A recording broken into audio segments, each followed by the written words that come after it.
Merry Christmas from New York, from our home to yours. On this snowy New York day, Merry Christmas. Mayong Pasko. Today's study is going to be in Genesis chapter 35. Here's beautiful Sarah today. Karon mag-study kita diha sa Genesis 35. But before we get into our study, Sa dili pa kami moadto sa atong pag-study, we want to thank you for joining us. buot kami magpasalamat kaninyo sa inyong pag-join kanamo. We want to sing a quick song Kami mag-aawit og hamubo nga awit to wish you a Merry Christmas. aron sa pag-wish sa inyoha og maayong Pasko. We wish you a Merry Christmas. We wish you a Merry Christmas. We wish you a Merry Christmas and a Happy New Year. We wish you a Merry Christmas. We wish you a Merry Christmas. We wish you a Merry Christmas and a Happy New Year. Thank you so much for joining us today. Daghan kaayong salamat sa inyong pag-join kanamo. It's always a joy to be here. Gikalipay gay namo kanunay. Sarah and I really enjoy sharing. Ako og si Daniel nag-enjoy gayon. We're happy to be here, Og gikalipay gyud namo nga naami karon. and we're thankful that you join us. Og nagpasalamat kami sa inyong pag-join kanamo. We have a lot of plans for the new year Daghan kami mga plano niini nga moabot nga New Year. as we move forward through our studies. Nga sa diin kami mo adto sa unahan sa among pagtuon To make the broadcast fun for you. aron sa paghimo kani nga broadcast nga ingon nga enjoyment. But would you please let us know by liking and subscribing to our video? Palihog pahibaloa kami sa inyong pag-like o pag-subscribe niini nga programa, subscribe niini nga Hit that programa. like button and don't forget to subscribe so that you get all of our notifications. So i-hit ninyo ang like o subscribes aron sa diin mahibalo kami sa inyong pag-like. We're going to do our best to So, make a nice channel. So amo usang buhaton ang pinaka best namo aron sa niini nga programa. Where we can join with you and your children and your family. Aron nga sa diin maka-join ang inyong pamilya uban sa inyong mga anak And kanamo. not just study the word, but have fellowship. Dili lang gayud ingon sa pagtuon sa pulong kung dili sa atong pakig-usa kauban. When we come together, we want to have a good time in the Lord. Nga sa diin sa atong paghiusa nga sa diin diha sa Dios. And you can always share with us what you're feeling or if you have any suggestions in the comments below. Og inyo usab nga i-share ang inyong comments unsa inyong nabati mahitungod niini. So as we pick up our reading this morning, So sa diha nga atong pick upon ang atong pagbasa karon ning buntaga, we're still studying the life of Jacob. nagatuon pagayod kita bahin sa kinabuhi ni Jacob. Abraham was the father of Isaac, Si Abraham mao ang amahan ni Isaac.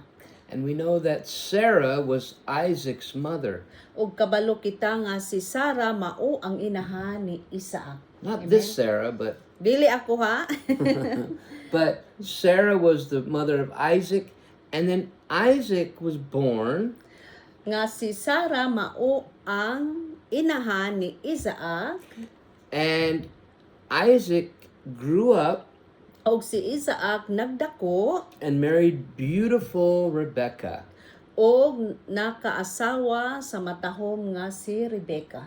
So then Rebecca was the mother to Esau and Jacob. Og si Rebecca usa ka inahan ni Esau og ni Jacob. Esau and Jacob were twins. Sila kaluha. And so we've been following the life of the younger twin, So amo kining gisunod ang kinabuhi sa kaluha nga si Esau ug si Jacob. the Bible said that the older child or the firstborn would serve the younger. So ang Biblia nag-ingon nga ang kinamanghuran, ang kinamagulangan magsilbi sa kinamanghuran. And as they grew up, Sa diha nga sila nagdako, both Esau and Jacob nga silang duha nga si Esau ug si Jacob took wives, nga nagngasawa. and now we as we move along, Jacob's name has been changed to Nga sa diha nga kita nagapadayon ang pangalan ni Jacob na balhin na usab Israel. nga mao ang ginganlan Israel. God changed his name. Ang Dios nag change sa iya nga pangalan. And so now God has instructed Jacob So karon ang Dios nagamando kang Jacob with his family og diha sa iya nga pamilya to move and settle in Bethel. aron sa pagbalhin ngadto sa lugar sa Bethel. We pick up our story in the 35th chapter of Genesis, Amo kaning gi-pick up ang istorya diha sa Genesis kapitulo verse 1. 35 and bersikulo 1. no, go ahead. Amen. Atong basahon, ang Dios miingon kang Jacob, pangandam sa pag-adto sa Bethel ug adto didto puyo, paghimog halaran didto alang sa Dios nga mipakita kanimo sa dihang mikagew kagikan kang Esau nga imong igsuon. So God is instructing him So ang Dios naga-instruct kaniya to move on aron sa pag-move to Bethel ngadto sa Bethel and to settle there. o didto magsettle. And God doesn't just want him to settle there. Og ang Dios dili lang nga sa diin siya didto magpuyo, God calls on Jacob to build an altar. o ang Dios nagtawag kang Jacob aron sa pagtukod og halaran. God desires worship. Ang Dios nagtinguha og usa ka pagsimba, Just pagdaig. The same way Nga sa ingon hisama ni ana usab, God has called Jacob, ang Dios nagtawag kang Jacob, God has called us through Christ. ingon nga sa diin gitawag usab kita ni Kristo. And God has you in whatever area you are in, Nga ang Dios anaa nga sa unsa man ang matag area sa atong kinabuhi, He's called you nga siya nagtawag diha kanimo ug kanako to worship Him. aron sa pagsimba diha kaniya. Amen. Now, with Jacob, it was the same God that appeared to him Ug karon si Jacob, ang Dios nagpakita diha kaniya when he was fleeing from his brother nga sa diin Esau. nagpalayo siya gikan sa iyang igsuon nga si Esau. Verse 2. Bersikulo 2, basahon nato. Busa giingna ni Jacob ang iyang panimalay ug ang tanang kauban niya. Isalikway ninyo ang inyong dala nga mga Diyos nga langyaw. Hinluin ninyo ang inyong kaugalingon sa pagsulob kamog limpyong mga bisti. I'm going to read in English, Sarah. Yes. So Jacob instructed all those in his household to destroy the idols they had brought with them, and to wash themselves, and to put on fresh clothing. Verse 3. For we are going to Bethel, he told them, and I will build an altar there to God, who answered my prayers in the day of my distress, and was with me on my journey. Go ahead. Basahon Nancy. nato bersikulo 3, kapitulo 35 sa Genesis. Mamalhin kita ngadto sa Bethel og maghimo ako didtog halaran alang sa Dios nga mitabang kanako sa dihang nagkalisod-lisod ako og naguban kanako bisan diin ako. Amen. So Jacob was obedient. So si Jacob usa ka mas sinugtanon, obedient nga tao. The same way that God calls us to obedience, Sa hisama usab nga gitawag kita sa Dios nga magmatinud-anon, obedient. Jacob was called to build an altar. Si Jacob gitawag aron sa pagtukod og usa ka halaran And to worship the Lord. og magsimba diha sa Dios. This tells us in our own lives Kini usa nakigsulti kanato nga sa diin to settle down kita mag-settle down and build a life of worship to the Lord. og maghimo kita og pagsimba diha sa atong kinabuhi ingon nga halaran sa Dios. What has God brought us out from? Nga sa diin kung asa kita gidala sa Dios gikan, God is our deliverer. ang Dios ang atong deliverer, ang nagapahigawas kanato. We've been delivered through the blood of Jesus Christ. Kita gipagawas ni Jesus pinaagi sa iyang hamili nga dugo, And when God brings us out, nga sa diin kung kita nagipagawas diha, pagawas sa Dios, in essence, it's like when the children of Israel were brought out of Egypt. nga sa hisama sa mga Israelita nga nahitabo, He brings us out of bondage. dala sila gikan sa gapos sa usa ka bondage. There were foreign gods in Egypt. Dito sa Ehipto, anaay mga nagkalain-lain nga mga Diyos. But He brought them through the Red Sea miraculously, Apan gidala nila kauban tabok ngadto sa pula nga dagat. out of their distress. Nga sa ilang kalisod, gawa sa ilang pagkalisod, God led them ang Dios nagagiya kanila across the Red Sea, sa pagtabok ngadto sa pulang dagat and He crushed their enemies behind og them. guba sa Dios ang ilang kaaway. We have a similar story here. Apan anaa gayoy may sama nga istorya niini. God has brought Jacob to Bethel. Ang Dios nagdala ni Jacob ngadto sa Bethel. There's a purpose for him in Anaa Bethel. gayoy usa ka purpose tumong ang Dios niini. There's a purpose for you where you're at right now. Anaa gayoy purpose o plano ang Dios kanimo ug kanako. God wants us to settle Ang Dios buot nga gayud kita mag-settle. He's taken us out of the distress of our past. Kita gidala sa Dios gawa sa atong kagahapon And He's delivering us from evil. o gipagawas kita gikan sa dautan.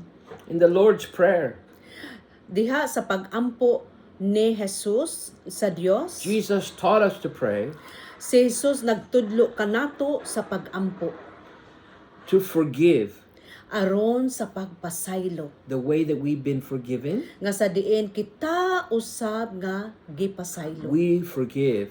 Kita usab magpasaylo And He says, lead us not og nagaingon nga lead us na ayaw kami giyahi into temptation. ngadto sa mga tentasyon. Jesus Christ is the great shepherd. Si Jesucristo ang bantugan nga magbalantay. And He's leading us past Og siya nagagiya kanato palampas the things in this life nga sa mga butang ni ini nga kinabuhi that will set us back. nga sa diin maoy nagpaatras kanato. The Bible calls these things Ang Biblia nagtawag ni ini nga mga butang the sins that so easily beset us. nga ang sala nga isi gayud kita malitag. And so Jacob is being led So si Jacob nga gigiyahan to build an altar, aron sa pagtukod og usa ka halaran worship, nga pagsimba. and in verse 2, Ug diha sa bersikulo 2, Jacob is instructed si Jacob gimanduan to destroy all the idols that they brought with them.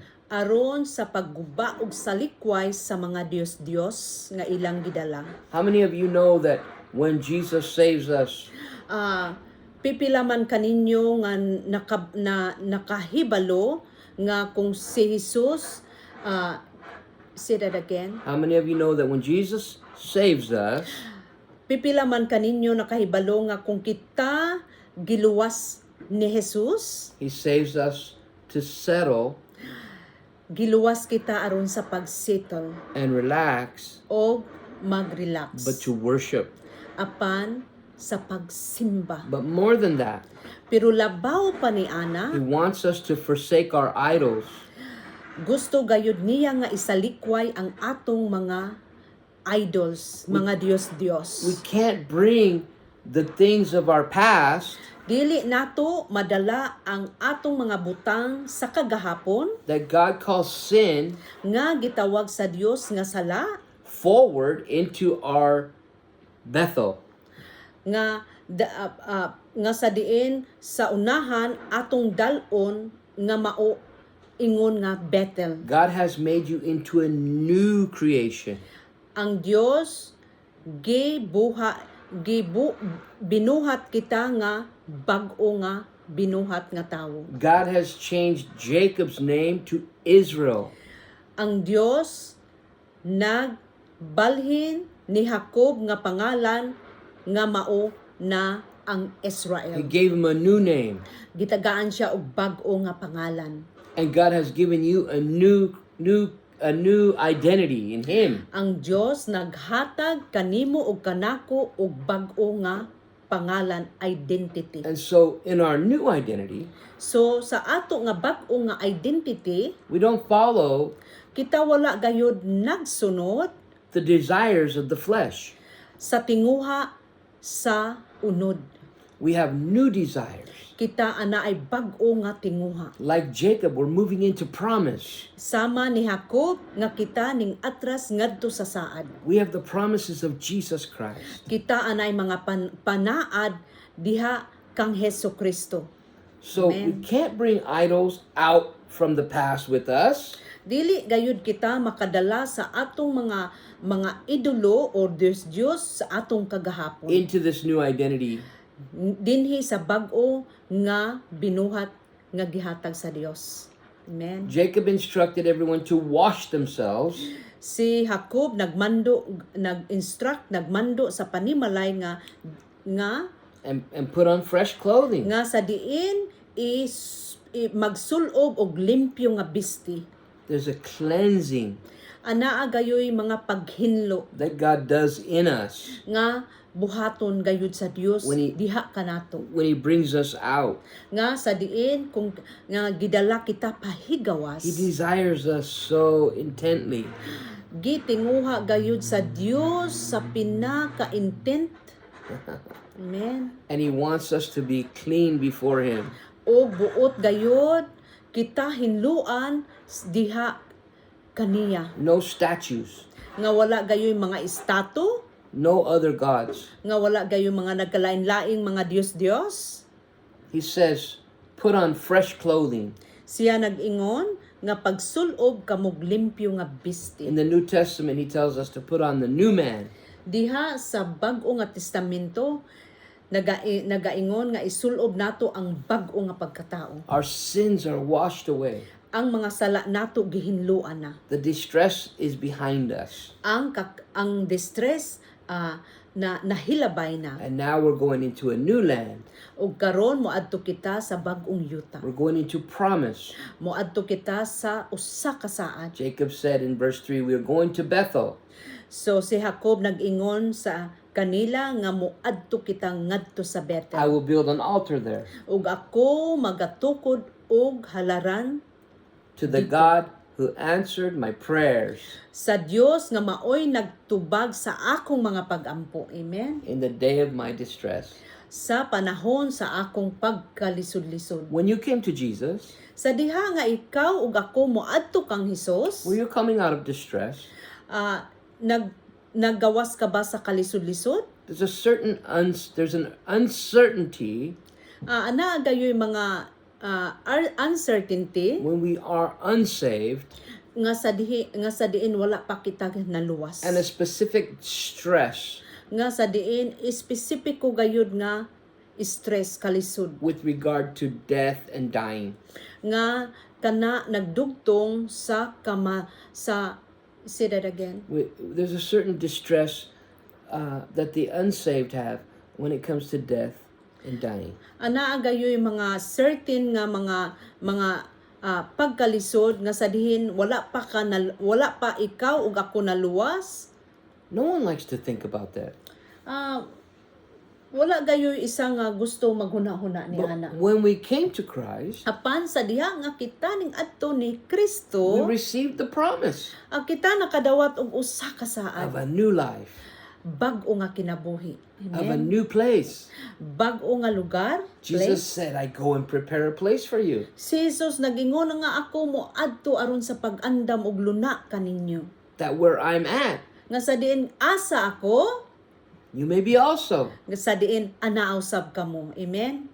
And if I go and prepare a place for you, Og sa diha nga ako mag-andam og luna kaninyo, I will return ako mobalik to receive you aron sa pagdawat kaninyo unto myself. nganhi sa akong So we kaugalingon. have this promise Kini anaa kitay usa ka saad from Jesus. gikan ni Jesus. We have the new life. Anaa kitay bag-o nga kinabuhi We're moving forward. ug kita gayon mo adto sa unahan. We have a new identity in Christ. Kita anaa gayoy bag-o nga identity ni Kristo. We're called to worship. Kita gitawag aron sa pagsimba. We're cleansed by the blood of Jesus Kita Christ. gihunluan pinaagi sa hamili nga dugo ni Jesus. We're washed. Kita gihugasan And we put on the new clothing. o kita nagsulob og bag-o The nga new man. biste. Ang bag-o nga tao. Amen. And we Amen. continue. We O build the altar. og magapadayon kita og magtukod kita og halaran. Now, Og karon verse 4. diha sa There bersikulo needs to be 4 obedience. anaa gayoy obedient. 4 basahon nato, busa gihatag nila kang Hakob ang tanan nilang mga Dios lakip ang ilang mga ariyos og ilubong kini ni Hakob ilalom sa punuan sa usa ka kahoyng tugas duol sa Sikem. Go through 7. 5 sa dihang migikan si Hakob sa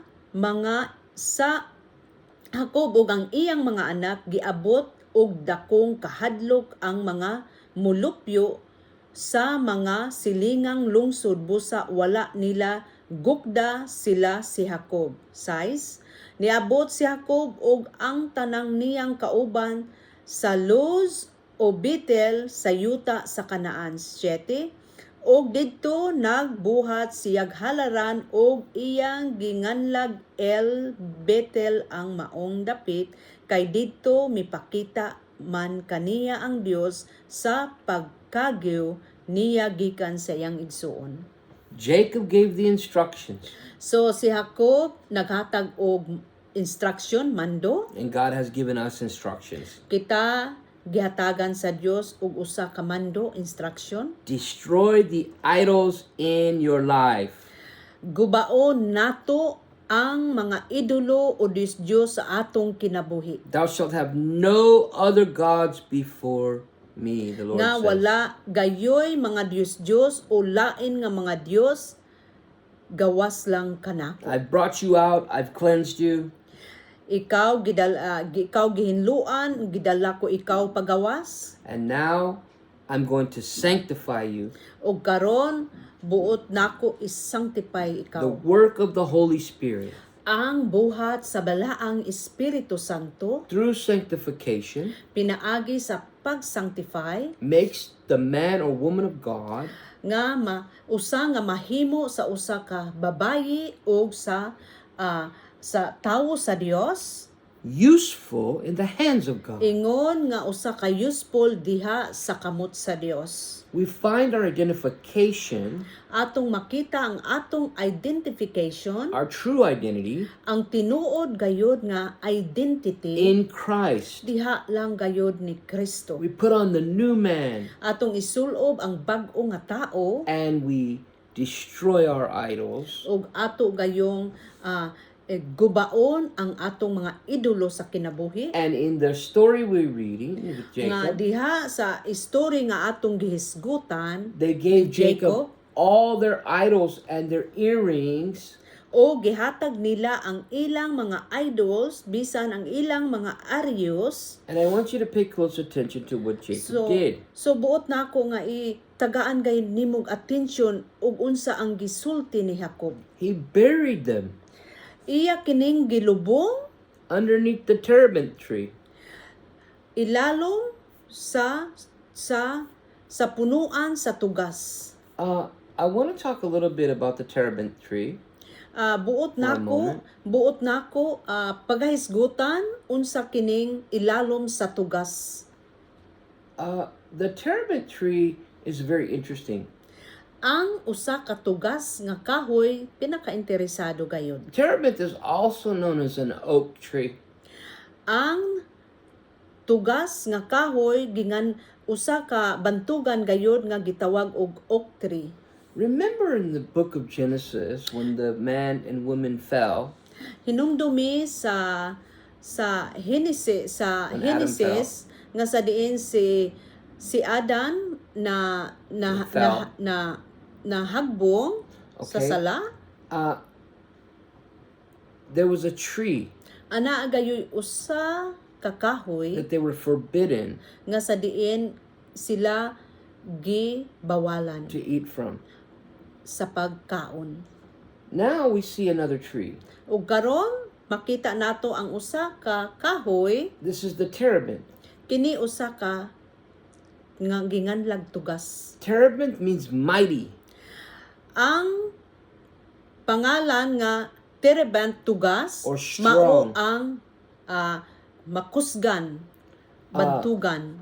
It can be a strong man Kini usa ka lagway nga usa ka lig-on nga tao or a messenger or usa ka estranghero of God, a messenger of God nga sa diin usa ka messenger gikan sa Dios that comes and they're usually found under the terebinth tree. nga sa diin diha makita ilalom sa tugas. We see that when Abram Magkita nato nga kung nga sa diin si Abraham welcomed the messengers nga iya gayong giabi-abi ang usa ka messenger upon receiving the promise from God nga sa diin nakadawat og panalangin gikan sa to Dios become the father of the great nation. nga sa diin mamahimo siyang usa ka amahan sa tibuok sa tanang kanasuran. Abram had settled under the great trees of Mamre. Si Abraham nagtukod diha og usa ka halaran diha sa ubo sa Mamre. These were the terebinth trees. Kini ginganlan og tugas nga kahoy. When our Lord and Savior Sa diha nga si Jesucristo Was atong crucified manluluwas gilansang sa cross for the sins of the world, sa sala sa he kalibutan, was nailed to a tree. siya gilansang ngadto sa usa ka kahoy. And here in our text, So diri niini nga text, we see all of the idols diha makita nato ang tanan nga mga Diyos brought and buried beneath the tree gidala gayod diha ubos sa ilalom sa tugas. at Shechem. Gilubong siya ilalom sa tugas diha sa Shechem. Jacob buried the idols. Si Jacob iyang gilubong ang And we're going to end our study here. Mga Diyos. And we'll pick it up tomorrow, okay? Among tapuson karon ang among pag-study. We're out of time and we have to cut our study short right now. God Oh. bless you. I'm sorry we're cutting it so short. So amo kining tapuson og among ipadayon tungod kay wala na tay oras. But in order to